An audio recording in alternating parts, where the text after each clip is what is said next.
Chers internautes, me voici encore, je suis Jean-Paul Chibangu.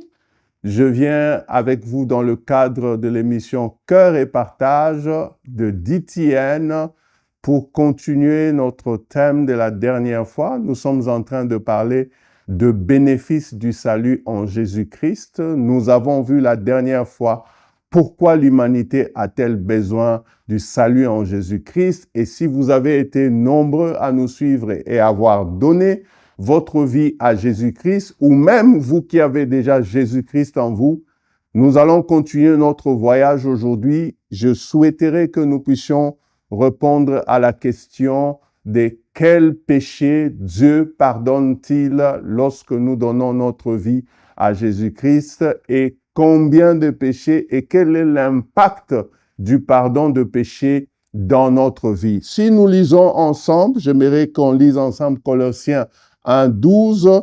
La Bible dit « Remerciez avec joie Dieu le Père, il vous a rendu capable d'avoir part au bien qu'il réserve dans le royaume de lumière à ceux qui lui appartiennent. Il nous en a arrachés à la puissance de la nuit et nous a fait passer dans le royaume de son Fils bien-aimé. C'est par lui qui nous a délivrés du mal et nos péchés sont pardonnés. » En Christ, nos péchés sont pardonnés. Un de grands bénéfices que nous avons en Jésus-Christ, lorsque nous le recevons, c'est que nos péchés sont pardonnés. Et Éphésiens 1:7 même dit, dans le Christ, par son sang, nous sommes libérés du mal et nos péchés sont pardonnés.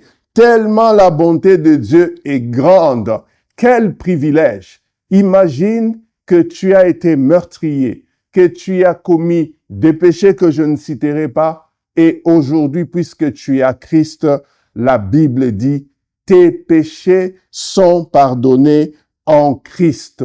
Christ a pris ta place de pécheur afin que tu paraisses juste devant Dieu. Quel bénéfice! J'aime donc le salut en Jésus-Christ parce qu'il nous offre ce grand bénéfice du pardon de péché. Alors, c'est important pour nous de regarder cela parce que nous allons aussi déduire de ce pardon comment est-ce que nous pouvons manifester également ce pardon dans notre vie. Alors, avant cela, j'aimerais vous dire quelques points que le pardon de Christ nous apporte dans la vie. Premièrement, j'aimerais que vous sachiez que le sang de Jésus-Christ, par son expiation, nous assure les pardons. La Bible dit dans Matthieu 26-28, « Oui, ceci est mon sang, le sang de l'alliance des dieux.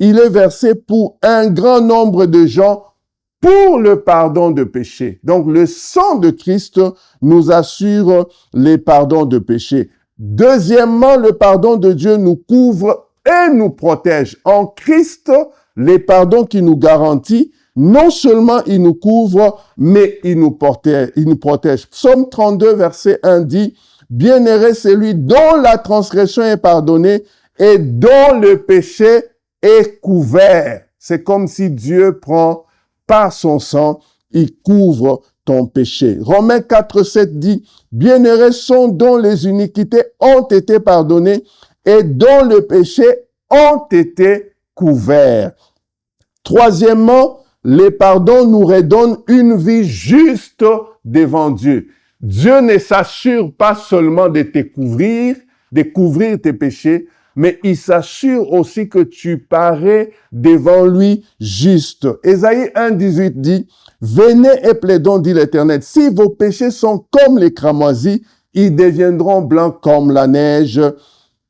Ils deviendront blancs comme la neige. S'ils sont rouges comme la pourpre, ils deviendront comme la laine. » Et ça, c'est très important. Il y a un autre verset de 2 Corinthiens 5:17 qui dit, « Si quelqu'un est en Christ, il est une nouvelle création. Les choses anciennes sont passées. Voici, toutes choses sont devenues nouvelles. » Donc, Dieu fait que tu parais devant lui comme un homme juste, comme un homme parfait. Quatrième chose que les pardons fait, les pardons effacent complètement nos fautes et nos péchés. Ça, j'aime ça. Les pardons effacent nos fautes et nos péchés. Acte 3, 19 dit, « Répentez-vous donc et convertissez-vous pour que vos péchés soient effacés. » Dieu ne se limite pas de pardonner, de couvrir. Dieu va plus loin, il va effacer. Autrement dit, il va enlever au devant de lui l'image, le souvenir de tes péchés. Et j'aime bien Colossiens 2,14 qui le redit autrement, il dit, « Car il a annulé l'acte qui établissait nos manquements à l'égard de nos commandements. Oui, il a effacé en le clouant à la croix. C'est moi qui efface tes transgressions. C'est par égard de moi-même. » Ésaïe disait dans 43, 25, Ésaïe 43, 25. Donc, le péché, les pardons de péché de Christ assure que les péchés sont effacés. Cinquièmement, les pardons enlèvent réellement le péché. J'aime bien la déclaration de Jean-Baptiste lorsqu'il est en train d'introduire ou bien de présenter Jésus-Christ. Il dit, Jean 1, 29, le lendemain, il vit Jésus venant à lui et il dit, « Voici l'agneau de Dieu qui ôte les péchés du monde. » Donc, le pardon de Christ enlève le péché de nos vies. Sixièmement, les pardons suppriment toute condamnation. Romains 8, 1 dit, « Il n'y a donc maintenant aucune condamnation pour ceux qui sont en Christ. » Grâce au pardon, nous avons la garantie de ne plus subir la peine liée à nos péchés. Alors, j'aime bien le pardon de Christ parce qu'il annule la condamnation. Il annule. Moi, je suis un avocat. Quand on parle de la condamnation, ça veut dire que cela est découle d'un jugement. Mais écoutez ce que Jésus dit par rapport au jugement. Jean 5, 24. Oui, vraiment, je vous l'assure, c'est lui qui écoute et ce que je dis et qui place sa confiance dans le Père qui m'a envoyé possède dès à présent la vie éternelle et il ne sera pas condamné. Il est déjà passé de la mort à la vie. Il ne sera pas condamné. D'autres versions disent, il ne passera pas en jugement. Donc, les pardons de Jésus assurent que nous n'aurons plus de condamnation, que nous ne passerons plus en jugement. J'aimerais vraiment ouvrir une parenthèse sur le jugement parce que des fois, nous interprétons beaucoup de textes qui parlent du jugement et nous essayons de les appliquer aux chrétiens. La Bible est claire en ce qui concerne le chrétien. Ils ne passeront plus en jugement. Il n'y aura plus de condamnation sur eux. Et donc, lorsqu'il est question du jugement, dans la parole de Dieu, cela ne concerne pas le chrétien parce que la Bible est claire. Ceux qui sont en Christ, ils ne passeront pas en jugement et il n'y a aucune condamnation qui pèse sur eux. Septième chose que les pardons fait, les pardons règlent définitivement notre dette. Les Colossiens 2,14 que nous avons lu là, il dit, il a effacé les documents de nos dettes qui nous accusaient et qui étaient contre nous à cause des règles établies. Il l'a détruit en le clouant sur la croix. Donc, les péchés créent une dette spirituelle et les pardons de Christ assurent aussi que la dette a été définitivement payée. Donc, Dieu nous a rachetés à un prix très cher pour nous rendre libres. Ça, c'est très important, ça. La Bible dit, 1 Corinthiens 6, 20, « Vous avez été rachetés à un grand prix. Honorez donc Dieu dans votre cœur. » Et ça, j'aime bien ça, car de même, le Fils de l'homme n'est pas venu pour se faire servir, mais pour servir et donner sa vie en rançon pour beaucoup.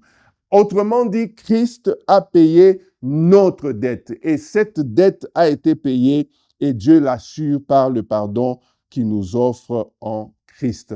Huitième chose que le pardon nous apporte, quand Dieu pardonne, il ne se souvient plus et ne tient plus compte.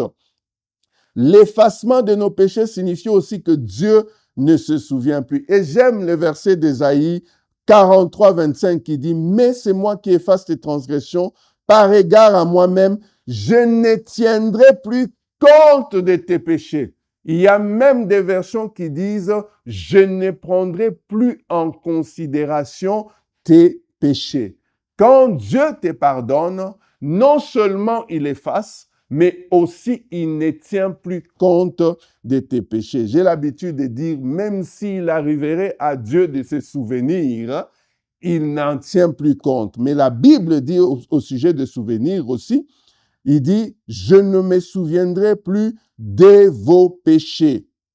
Donc, c'est très important de savoir que quand Dieu nous pardonne, il ne se souvient plus de nos péchés et il n'en tient plus compte. La dernière chose que je voudrais dire sur le pardon, parce que c'est une des questions qui nous est souvent posée, combien de fois Dieu nous pardonne-t-il? Est-ce que Dieu nous a seulement pardonné les péchés passés ou au moment où nous avons cru, il nous a seulement pardonné ce péché-là? Que dire de péché à venir? Parce que c'est une des questions qui en tout cas, moi, je me posais cette question. Je croyais que chaque fois que je péchais, j'avais encore besoin de Jésus-Christ parce que Jésus, quand je l'ai reçu, il avait pardonné mes péchés. Et quand je pêche encore, j'ai besoin encore de le recevoir parce que je ne sais pas, je dois assurer qu'il pardonne mes péchés. Et je crois que la Bible répond à cette question-là. J'aimerais vous lire ces textes de Hébreux 7, 27. Les autres grands prêtres sont obligés d'offrir chaque jour des sacrifices, d'abord pour leurs propres péchés, ensuite pour ceux du peuple. Lui n'en a pas besoin, car il a tout accompli une fois pour toutes en s'offrant lui-même. La question, c'est que combien de fois Jésus a accompli le pardon de nos péchés ou combien de fois Jésus s'est donné pour le pardon de nos péchés. Il s'est donné une fois pour toutes. Et cela assure que nos péchés, au moment où nous avons cru, sont pardonnés, mais que aussi des péchés que nous allions commettre sont également pardonnés. Est-ce à dire que nous devons continuer à pécher? Ce n'est pas ce que nous sommes en train de dire, mais nous sommes juste en train de vous assurer que le pardon de Christ vous assure pas seulement les pardons de péché au moment où vous avez cru, mais également de péchés que vous pouvez commettre dans l'avenir. C'est pour ça que 1 Jean 1,9 dit, si tu confesses, il est juste fidèle pour te pardonner et pour te purifier de toute iniquité. Parce que la Bible prévoit qu'il est possible que nous puissions pécher. Et dans ce cas, si nous péchons, nous devons juste nous confesser et Dieu nous assure qu'il est fidèle et juste pour nous pardonner. Dernière chose que je voulais dire sur les pardons, c'est que les pardons en Jésus-Christ est éternel. Hébreux 9, 12. Il a pénétré une fois pour toutes dans les sanctuaires. Il y a offert non le sang des boucs ou des veaux, mais son propre sang. Il nous a acquis un salut éternel. Le pardon est éternel. Le salut est éternel. Quand tu as été sauvé, Dieu t'a assuré un salut éternel. C'est très important. Donc, le salut est éternel, le sacrifice est unique, le sacrifice est valable pour toujours et le pardon est définitif. Hébreux 10, 12 dit, Christ lui a offert un sacrifice unique pour le péché, valable pour toujours, et il s'est assis à la droite de Dieu. J'aime Jésus pour ça. Il se donnait un sacrifice unique, valable pour toujours, et il s'est assis à la droite de Dieu pour s'assurer que ce pardon est parfait. Ça, c'est très important. Maintenant, je disais, comment est-ce que nous pouvons vivre ce pardon pour nous? Très important.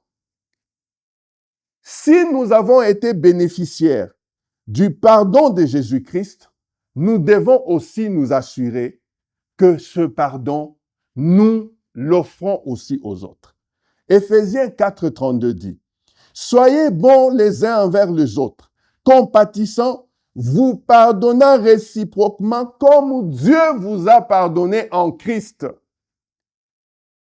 C'est la conséquence du pardon en Christ. Si vous avez quelqu'un qui dit qu'il est chrétien, qui dit qu'il est né de nouveau, qui ne sait pas pardonner son prochain, il y a bien un problème. Parce que nous devons nous pardonner réciproquement comme Dieu nous a pardonné. La vraie question, c'est laquelle? Parce que c'est là que se trouve le problème. Si nous devons pardonner comme Dieu nous a pardonné, ça veut dire que quand quelqu'un vous a fait du mal, vous effacez le mal qu'il vous a fait. Vous ne vous souvenez plus de ce mal. Vous oubliez ce mal. Vous devez rendre cette personne devra paraître devant vous comme un homme juste. C'est-à-dire, vous devez le regarder comme quelqu'un de juste. Ça veut dire que quand tu m'as fait du mal, si je dis que je te pardonne, la prochaine fois que je te vois comme un homme juste. C'est ça que Dieu fait. Quand nous paraissons devant lui, il nous regarde plus comme des pécheurs, mais comme un homme juste. Aussi, nous devons oublier, aussi nous devons effacer et nous assurer que ce que l'autre nous a fait, nous n'allons plus le ramener à la mémoire. Donc, notre pardon envers les autres est lié au pardon que nous recevons de Dieu. Les pardons ne se comptent pas, il n'a pas de limite fixée par le chiffre. Combien de fois dois-je pardonner? Si j'ai oublié, je ne dois même pas compter le nombre de fois. Donc, nous sommes pardonnés de la même manière que nous pardonnons les autres. Dans la prière de notre Père, nous disons, Père, pardonne-nous nos offenses comme nous pardonnons à ceux qui nous ont offensés. Donc, nous devons pardonner aussi comme le Père a pardonné. Et notre pardon devra être aussi une faveur imméritée que nous offrons aux autres. Alors, j'aimerais terminer, bien-aimés dans le Seigneur, en disant que les pardons de Christ nous a été un pardon éternel, un pardon qui nous assure l'effacement de nos péchés, qui nous assure les paiements de notre dette, qui nous assure que Dieu ne se souvient plus de notre péché. Christ s'est offert une seule fois pour toutes pour que nous puissions bénéficier de son pardon. Et avec ce pardon, nous pouvons aussi nous assurer que nous offrons à notre prochain ces pardons de la même manière que Dieu nous a pardonné. Si Dieu a fait toutes ces choses que nous avons énumérées, tu dois faire la même chose si tu veux pardonner ton prochain. J'aimerais donc remercier le Seigneur pour ce moment et j'aimerais que pendant que nous sommes en train de prier, que tu regardes quelle est la personne à qui que tu dois pardonner selon le modèle de Christ.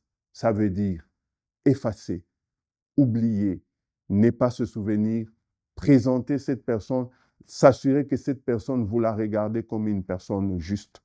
J'aimerais que tu regardes dans ton cœur une personne qui a besoin de ton pardon et que tu puisses les pardonner. Parce que souviens-toi, Dieu nous pardonne de la même manière que nous pardonnons aux autres. Autrement dit, si nous ne pardonnons pas les autres, nous n'avons pas besoin d'attendre aussi le pardon de Dieu, le pardon de péché de la part de Dieu. Que Dieu vous fasse grâce, que vous puissiez pardonner votre prochain, celui qui vous a fait du mal, que vous puissiez le purifier, le sanctifier, que vous puissiez effacer ce mal, oublier ce mal et regarder différemment la personne. Et Dieu te pardonnera aussi de la même manière. Que Dieu vous bénisse, que Dieu vous fasse grâce. À la prochaine occasion, nous allons voir au-delà du pardon, quel autre bénéfice Dieu nous a donné. Je vous souhaite une bonne soirée et à la prochaine. Merci.